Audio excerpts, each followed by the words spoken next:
Hi everyone, here's some of what's heading your way tonight. Your news at 9. Hundreds of new jobs are coming to the Joplin area. I'm Zach Dodge with a look at those jobs and what the chamber is doing to try and get people here to fill them. Coming up. Plus, how you can help a 12-year-old Carl Junction boy who is recovering from an accident. President Biden has signed 35 executive orders and actions in his first week on the job. I'm Ray Bogan with a look at the 4 he signed today, coming up. Doug Heddy is weather. Jacob Leonard has sports. This is KOAM News at 9 on Fox 14. The 4 states' most watched news starts now. Thank you for joining us tonight. I'm Jordan Albee. A semi-truck driver from Neosho, Missouri is dead after a crash in Oklahoma involving 3 trucks. It happened on US 270 about 12 miles west of Watonga, Oklahoma yesterday afternoon. Highway Patrol says 29-year-old Sean Bush of Neosho, Missouri was driving a semi-truck that rear-ended another semi that had stopped at a railroad crossing. Bush's truck then crossed into the other lane and was hit by another oncoming semi. Bush died at the scene. Another driver from Garden City, Kansas was taken to the hospital. Well, Joplin's job market is seeing an influx of new positions. Hundreds of new jobs are currently open for an incoming Amazon facility. KOAM's Zach Dodge has more details on all the jobs that are coming. Amazon, yes, that Amazon is hiring in Joplin. They're hiring 300 to 400 people. Amazon Logistics is currently remodeling a building in the Crossroads Industrial Park to use as a last-mile distribution center. Distribution centers from other parts of the United States will truck deliver a parcel to this facility. Joplin employees will be sorting that parcel and putting it on Amazon branded trucks for delivery. Those jobs will be part-time, starting at $15 an hour. But those aren't the only jobs coming to the area. Altogether, we're looking at about a 600, 700, 800 job count, all coming in at the same time. In the coming months, there will be a new ammunitions plant built in the industrial park, bringing around 100 jobs. Casey's is building a new distribution center, which will also bring more than 100. KCU's dental school will bring 200, and other manufacturing expansions will bring more than 100 altogether. It speaks volumes for the Joplin area as a whole, for the people here, that they, these companies have faith in us that we can help them out. Pam Regan with the Joplin Job Center says there's currently, without the new ones, more than 7,000 job openings. So with the U.S. Bureau of Labor Statistics saying there's less than 3,000 unemployed people in Joplin, the Joplin Chamber's working to get people here to fill those positions. A big part of that is the Choose Joplin campaign that, in a nutshell, is being used to get people who grew up in Joplin to come home or get visitors to relocate. It's an exciting time for Joplin that, we are getting to that point where major industries and businesses are interested in relocating to our area. In Joplin, Zach Dodge, KOAM News. The Joplin Job Center says the Amazon jobs are all online applications, so they say to go to sectorready.org or to the Amazon Jobs website. You can find those links in this story on our website right there, KOAMNewsNow.com. Doug Heddy joining us now with our first look at the forecast. Still on for a little bit of snow tonight anyway? Yeah, we're going to get a little bit of light snow for us tonight, especially after midnight for us. Just kind of a cold, raw, nasty day for us today as we have the clouds all day long. Midnight high of 41, but we actually sat near freezing most of the day. But you can already see some light snow picking up in our northwestern counties. Very light flurries, very random light little snow showers, Yates Center, Chanute, Iola. But this will increase as we work through the overnight hours for us tonight as this whole storm system pulls out. You can actually see it increasing south of Oklahoma City, and that's the area that we got to keep our eyes on. So the next couple hours, okay, but by midnight, you can see the light snow picking up and then intensifying 2 or 3 o'clock in the morning. It doesn't last very long. Here's 5 a.m., mainly on the Missouri side at this point in time, and gone by 8 a.m., but we are going to see some light accumulations. Plus, it's dark, and our temperatures upper 20s to lower 30s, so what does fall will stick. Of course, we're going to break this down for you here in just a bit. Doug, thank you. Family of a 12-year-old nonverbal boy with autism in Carl Junction needs your help. The boy suffered second and third-degree burns all over his body after an accident. He's in Springfield now at a hospital getting treatment, and that's where you can come in. His parents, Stephanie Castleberry and her wife, Brandy, need help with covering the expenses from treatment, trips back and forth to Springfield, of course. Also, those food costs. They never asked for help, but a family friend is stepping up anyway. They've set up a GoFundMe page to help cover expenses. It just brings out the best in people when we're trying to help. And I'm so thankful that everyone has reached out. What can I do? What can I do? And what we can do is make sure that these mamas get to spend time with their baby. The GoFundMe page has raised $4,100 so far. You can find a link to that page in this story on our website. Again, that's KOMNewsNow.com. Crawford County Health Department in Kansas created a vaccine registration hotline. Right now, it's open to those 65 and older who want to receive a COVID-19 vaccine. You call in, provide the operator with your name, of course, date of birth also, and phone number, and they'll help register you to get a shot. Officials do want to remind people that vaccine supply is limited, so do expect a wait of at least 2 to 6 weeks. New COVID-19 strains are multiplying and spreading quickly across the country as public health officials scramble to get vaccines in arms, as we just heard about. Fox News correspondent Jonathan Seary has more now from Atlanta. Public health officials already had their hands full trying to contain the COVID-19 outbreak. Now they're tracking 3 new strains spreading quickly. At least 24 states have confirmed cases of the UK variant, which is expected to become the dominant strain in the U.S. by next month. We're also seeing a variant that emerged in South Africa. And on Monday, doctors in Minnesota confirmed the first case of a Brazilian strain thought to be significantly more contagious than the original. It wants to succeed, it wants to spread, and we all need to do whatever we can. Despite the high transmissibility of the new strain, some states are slowly reopening. California lifted a stay-at-home order on Monday, ending some restrictions on businesses and houses of worship. And New York officials say they're expecting to make a similar announcement in the coming days. I think we're at a new place now, and we can start to adjust that valve and start to open up more economic activity. But some public health officials are urging more caution. They say the vaccination effort is just starting to ramp up, and it could be late summer before the U.S. achieves herd immunity. Before we start pulling back on things like public health measures, you want the overwhelming majority of the population vaccinated. The U.S. is averaging about 1 million vaccinations per day right now. President Biden says he would like to boost that figure up to about 1.5 million. In Atlanta, Jonathan Seary, Fox News. As President Biden signs more executive orders, GOP lawmakers criticize him for signing 35 executive orders and actions. Fox News correspondent Ray Bogan has this story. President Biden signed 4 more executive orders and actions that the White House says will improve racial equality. Systemic racism that has plagued our nation for far, far too long. The Biden administration says they will end the use of private prisons, improve the federal government's relationship with Native tribes, and direct housing and urban development to review previous regulations they consider racist and fully implement the Fair Housing Act. We need to open the promise of America to every American. And that means we need to make the issue of racial equity not just an issue for any one department of government. It has to be the business of the whole of government. The president is being criticized for signing 35 executive orders and actions in his first week. With executive orders, it seems to be limitless, right? And at this point, that's kind of all he's got. The challenge he's got now is, can the bureaucracy keep up with his ambition?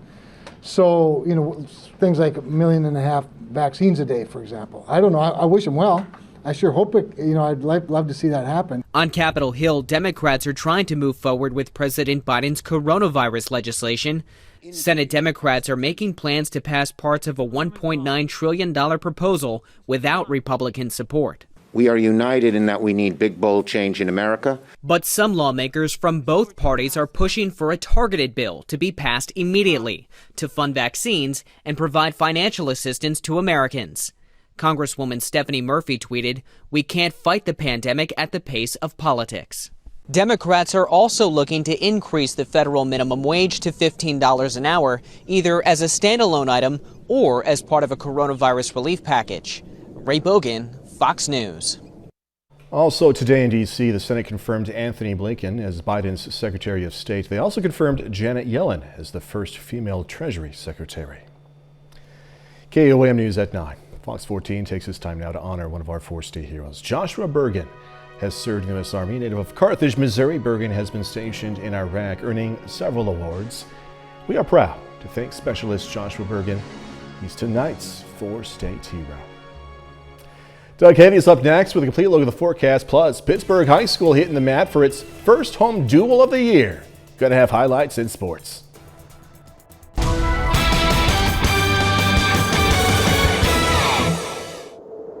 Well, of course, it turned out to be another gloomy day for us today. The clouds all day long, much colder than what we have seen, as we really kind of hung out near freezing all day long, but mainly dry.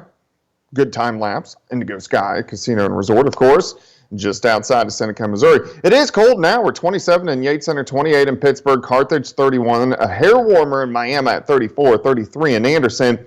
But with our temperatures dropping, you can see any snow that does roll in, plus we don't have the sun, is going to stick. So we are going to get some slick spots across the region. Already, we're seeing some light snow and flurries kind of picking up in our northwestern counties, but this is going to increase as this storm system heads toward us. It's actually a fairly strong system. It just doesn't have a lot of moisture due to the system that rolled through yesterday. It kind of robbed all the moisture from this system, or we would see a much bigger snow. It's just not going to be the case. But also watch south of Oklahoma City. See how that is increasing across southern Oklahoma. That's the band that is going to roll in later on tonight. This stuff that's out there right now, these light little snow flurries and all, are going to lift toward the north near Kansas City and really just won't affect us too much. All right, let's go through time. Here's midnight, so in a few hours, light snow increasing across the region. Not much in the way of accumulation with this. It's going to be very, very light, but it will pick up in intensity a bit as we go through the overnight hours. So let's move to 3 a.m. You can see some darker blues showing us light to moderate bands of snow, all of us into the upper 20s to lower 30s.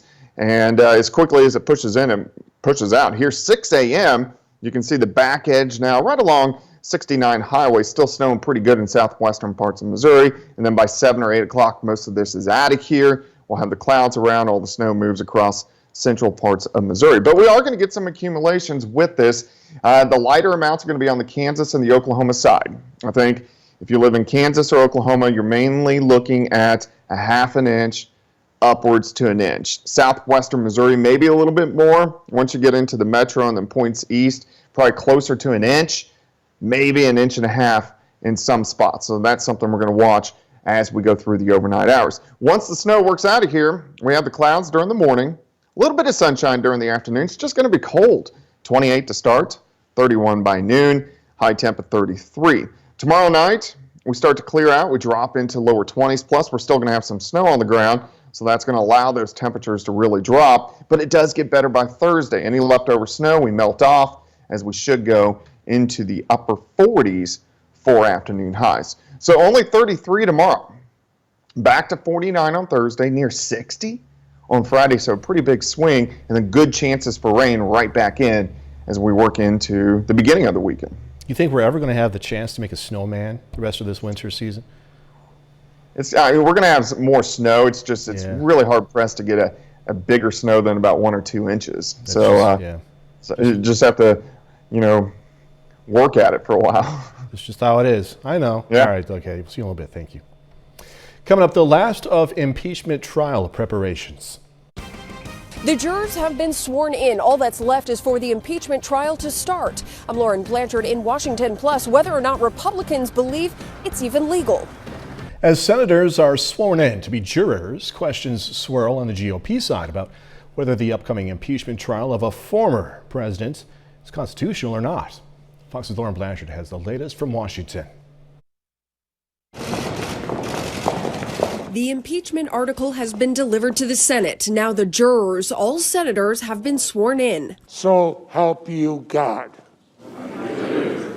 The impeachment trial against former President Trump is set to begin, but before it does, Republicans are torn over its constitutionality, since President Trump is already out of office and at home in Florida. You don't go through impeachment of a former president. It's vindictive. Senator Rand Paul forced senators to go on the record whether or not they thought the impeachment trial was constitutional. The motion to table is agreed to. Based on this vote, it suggests Democrats may not get enough GOP support for a conviction. Shame on these angry, unhinged partisans who are putting forth this sham impeachment. But not all Republicans say President Trump should get a pass on the incitement of insurrection charge, even though his term has ended. The weight of opinion is that an impeachment is constitutional. Democrats say the trial must go forward. Former President Trump committed, in the view of many, including myself, the gravest offense ever committed by a president of the United States. A lengthy Senate impeachment trial could slow down the Biden administration during its first 100 days, a critical time for any administration. I think he doesn't feel that the Democrats and Republicans in Congress have the space and the time to wait. The trial is set to begin on February 9th, a date agreed to by Republicans and Democrats. It gives the former president's legal team more time to prepare and Democrats time to confirm President Biden's cabinet. In Washington, Lauren Blanchard, Fox News. Just ahead, potato chips, popcorn, cheese balls, corn chips, pretzels. If you've been snacking more during the pandemic, well, you're definitely not alone. I'm Jackie Ibanez with how working from home has led to an increase in snacking, plus tips on how to do it mindfully. Straight ahead. Working from home has led to a surge in snacking, with many people turning to unhealthy food for comfort. And while it's normal to grab something, crave something in between meals, there are ways, doctors say, to munch mindfully. Fox News correspondent Jackie Ibanez explains. Working from home has become a hallmark of the pandemic. And while it certainly has its benefits, such as flexible schedules and less commute stress, it can also lead to bad habits like mindless snacking. A recent study found 2/3 of Americans have been eating between meals more often since the start of the pandemic. We are just feet from our kitchen. And not only that, we are at home and we are feeling stressed, bored, and lonely. So this is an increase in emotional eating, stress eating, and a lot of mindless snacking. With no end in sight to remote work, health experts are reminding people to practice mindful eating. It's a technique that can help you control your cravings, maintain a healthy weight, and lower stress and anxiety. Mindful eating takes practice, but for starters, sit down at an actual table, away from your workspace. Pick a snack spot, and when you have a snack, it's fine to have a snack. Just stop what you're doing, move to that spot, and that's where you have your snack. Psychologists call that localizing a behavior, so that we're not snacking at many different times in many different locations. Next, take time to enjoy your meal or snack without distractions.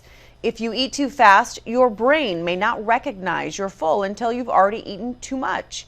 Stop eating once you're full. And lastly, make sure you're truly hungry and not just bored before indulging in that next snack. Of course, choosing healthy snacks is also key. Nutritionists recommend foods high in protein and healthy fats such as nuts, veggies with hummus, or yogurt and fruit. Jackie Ibanez, Fox News.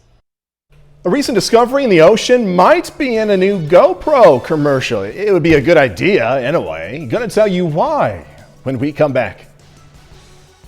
A GoPro camera is found and returned to the owner nearly 7 years after it was dropped into the ocean. The group Ocean Defenders Alliance was cleaning up trash and debris off Oahu's south shore in Hawaii when it came across the camera. Despite some damage from being underwater for an obviously long time, the memory card still worked. So the Alliance posted the most recent video from 2014 showing someone jumping off a cliff into the water. There we go. Isn't that something, seeing this? And now that clip right there was enough to people who viewed this clip. One person recognized that person and then found the owner of the GoPro.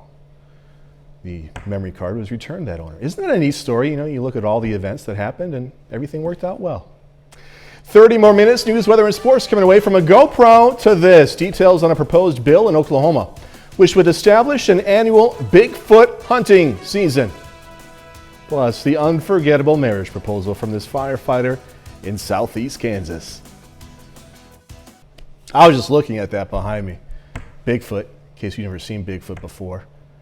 An Oklahoma lawmaker is proposing a Bigfoot hunting season for the state. KOM's Bronte Sorotsky went to Ottawa County in Oklahoma to see how locals feel about the possibility of a new hunting season. State Representative Justin Humphrey just filed legislation to establish an official Bigfoot hunting season in Oklahoma. His biggest reason? Tourism. Humphrey says the town of Honaby already has an annual Bigfoot festival in October, so the hunting season would be around that time. Dispensary owner Jennifer Andre says while Bigfoot might be a myth, it would help the state track down money. Of course, nobody knows exactly if Bigfoot's real or not, but it'd be super cool if we get people out there to find out for us. I think it would be awesome. If passed, the bill would establish dates and require hunters to get a license. The law would allow hunters to trap Bigfoot and offer $25,000 to the first person to capture the creature. Ottawa County Sheriff David Dean says those searching for Sasquatch would need to do it safely. Make sure that you're where you're supposed to be. Make sure that you're not trespassing. Don't shoot Bigfoot from the road because road hunting is illegal in Oklahoma. So just being safe and no drinking and shooting Bigfoot. I think it would be a fun thing. Hopefully it's not abused and people don't kind of, abuse that and start, going after what's actually not Bigfoot. If passed, the first Bigfoot hunting season could come as early as this year. In Ottawa County, Bronte Sorotsky, KOAM News. So there you go. Go to it. The Oklahoma legislature goes back into session on February 1st. Special moment captured on camera at the playground of the Chanute, Kansas elementary school. Chanute firefighters with sirens blazing drive into the school's parking lot. Then one of them, Cameron, makes his way to the playground. Cameron's girlfriend, Sydney, is a teacher at the school and was with her students at recess. And as we're seeing, Cameron walked up to Sydney and, to the cheers of Sydney's students, proposes. Sydney said yes. I was like, wait, he's not on shift today?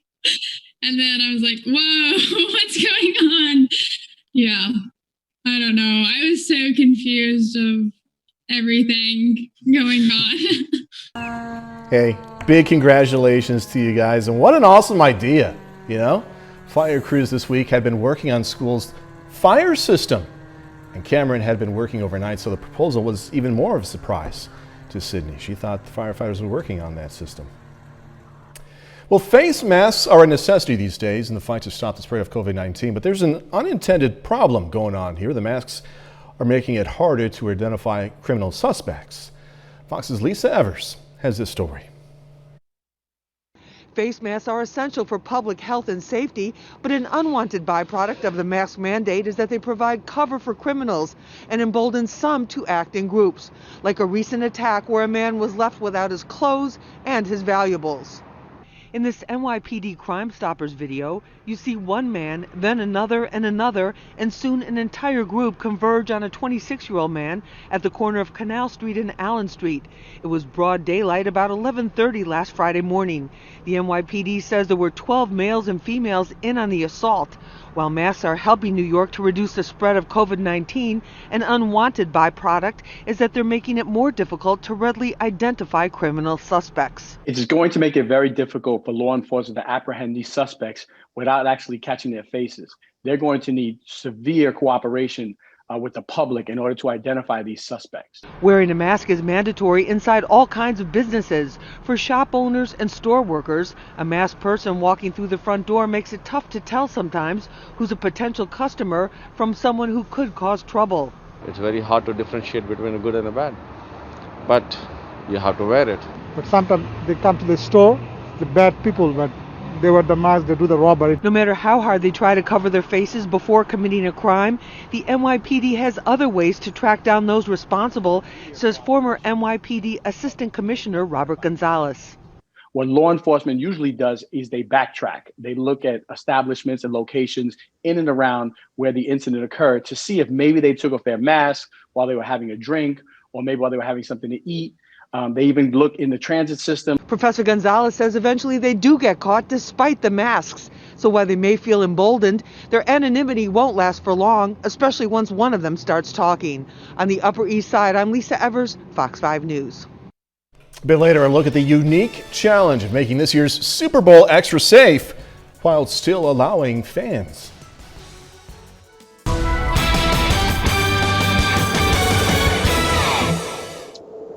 Well, it definitely turned out to be a gloomy, cold day for us today as temperatures were hovering right around freezing all day long, even though we had a high of 41, but that was at midnight. Then we dropped into the 30s, and that's where we sat throughout the day. Very evident on our Indigo Sky Casino and Resort tower cam for you. You can see the clouds all day long, and that's what we're going to see for us tonight. Even some light snow working in. Another factor to that, look at our temperatures. 27 Yates Center, 27 in Iola, 31 Oswego, 28 in Pittsburgh, 31 in Joplin, 34 in Miami. So most of us are near freezing or just below. So any snow that does fall, one, you don't have the sunshine to melt it, but two, we're below freezing. So that means whatever falls is going to stick. So we are going to have some slick roads as we go through the overnight hours tonight. Already some light snow picking up mainly in our northwestern counties. This is mainly just kind of spitting flurries. It's very light, but it will start to pick up, especially after midnight.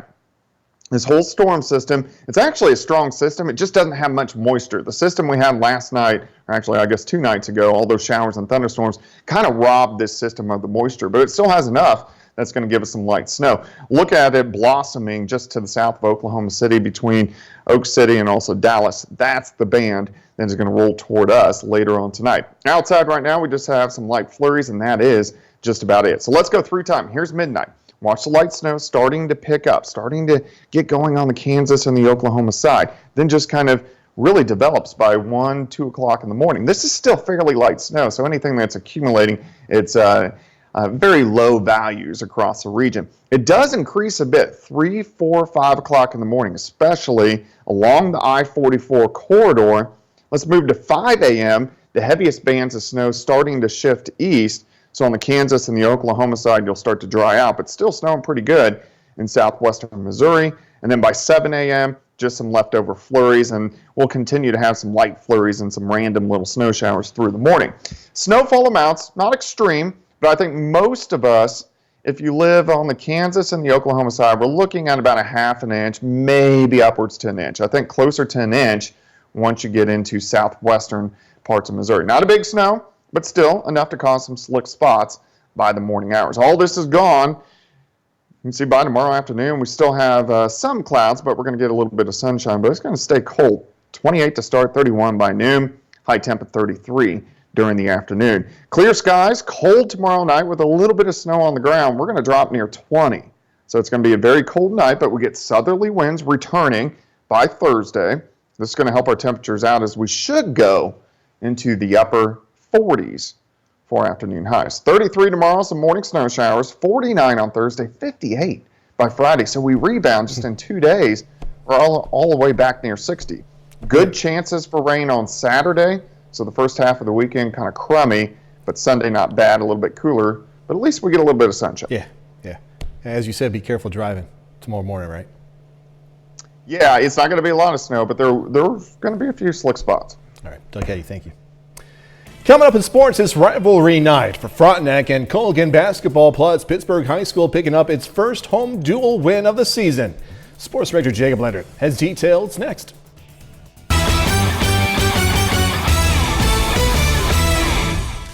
The Pittsburgh Purple Dragons have a 9-5 dual record this wrestling season. Now, they've been wrestling since the first week of December, but tonight is their first home duel on their schedule. That's a big one for Pittsburgh. They host 6A Wichita North this evening. The Dragons dropped the first couple matches, but here at 170 pounds, Christian Hutchinson gets them rolled over, wins by fall over Cruz Alvarado in the first period. Next match, 195, Caden Barber. Just a strong dude. Barber wins by fall in the first period, and that trend continued. Heavyweight time here, Caleb Red walking it around. He finishes his match in the first period.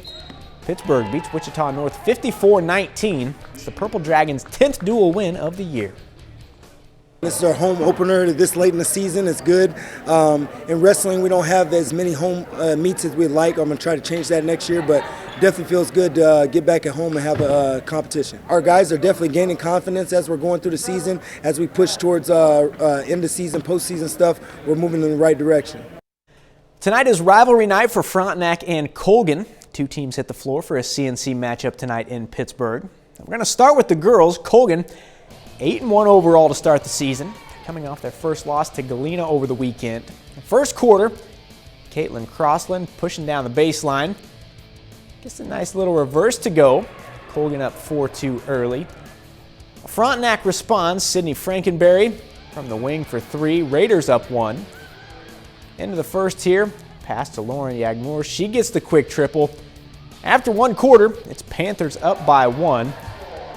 Second quarter, Heather Arnett gets the rebound. Check it out. She's going coast to coast for the bucket.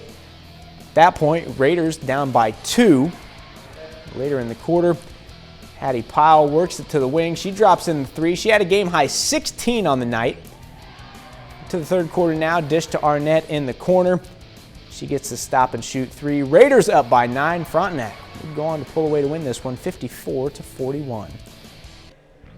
In the nightcap now, Frontenac aims to get to 3-0 against CNC teams facing the rival Panthers. First quarter, it's Nick Eisen through the defense. Panthers up 6-2. Then, check it out, Colin McCartney into Jordan Fudge. Gets up and puts it down. Raiders, though, down 4 at that point. Later on in the quarter, Jalen Van Beesler drops it in for 3 from the left side. At that point, the Panthers are up by 9. Into the half, though. Inbound goes to Jordan Fudge, just straight to the rim, man. Frontenac within 4. Raiders get the comeback to stay perfect against CNC teams, 50-48. Big one tonight for the Joplin boys. They're on the road against third-ranked Kickapoo. Joplin falls in this one 89-69. Eagles are back in action on Thursday on the road against East Newton. And that's a look at sports. We're back with more news after this. City of Tampa, Florida, and NFL working hard to still create a fun experience for fans of this year's Super Bowl while still taking precautions against that COVID-19. Fox's Kelly Cowan reports from Tampa on the unique situation and what fans can expect. For social distancing reasons, no official watch parties planned yesterday, no official celebrations either, but right outside of Raymond James yesterday as the Bucs stamped their ticket to Super Bowl 55 in their own home stadium, well, their fans gathered for an impromptu parade of cars. Horns honking, everyone cheering for their Buccaneers, who are now back home, and they'll be home in 2 weeks playing right there in Raymond James Stadium. Now, our Super Bowl committee has had to make a lot of adjustments when it comes to their standard game plan for the Super Bowl because of COVID-19 this year. So the way that affects the game, well, capacity is the big one. It's going to be 22,000 fans only, and that's only about a third of Raymond James capacity. One of the cool things, though, is that they're giving about a third of those tickets to Central Floridian healthcare workers who are on the front lines of COVID-19 and have gotten the vaccine already. So in theory, that means instead of just a lot of rich, maybe well-connected people in the stands who don't really care about who's on the field, we should have a solid amount of Bucs fans there to root on our Tampa Bay Bucs. Now, many events have also had to shift around a little to not only improve for capacity, but also improve for airflow. That means that there's going to be a lot more of outdoor events that we'll see around town as far as the traditional lead up to the Super Bowl goes. So a lot of small things have been moved to outdoor tents. We should have the weather to accommodate that, of course. But one of the biggest events leading up to the Super Bowl, the NFL experience, it's still on. It's just going to be entirely outside this year. We want to make sure we limit capacity in the park so we can stay socially distanced. The great setup we have in the Riverwalk is it's outdoors. You can space out along this 3-mile Riverwalk all the way from Sparkman Wharf to Armature Works.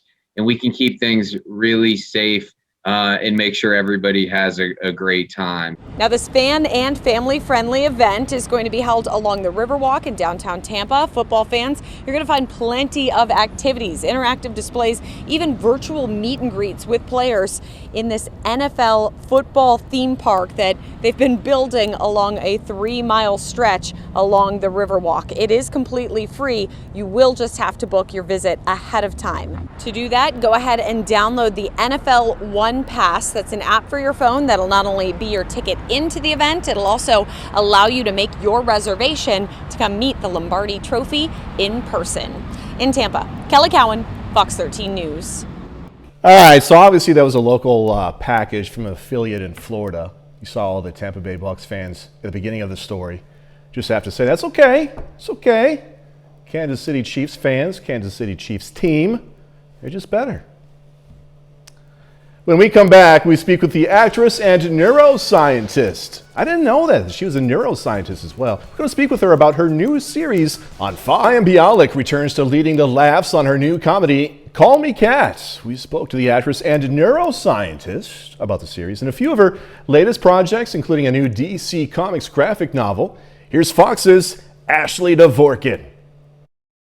It's not safe for me up there, Phil. Mayim Bialik says it's a happy coincidence incorporating real passions into roles, like playing piano on Call Me Kat. And she was the neuroscientist on the cast of The Big Bang Theory. You don't need to be a neuroscientist to play one on television, and you don't need to be a goofy, awkward person to play one on television. But indeed, it is definitely more in my wheelhouse, especially being, what's called a character actress or a non-leading lady, on first glance kind of actress.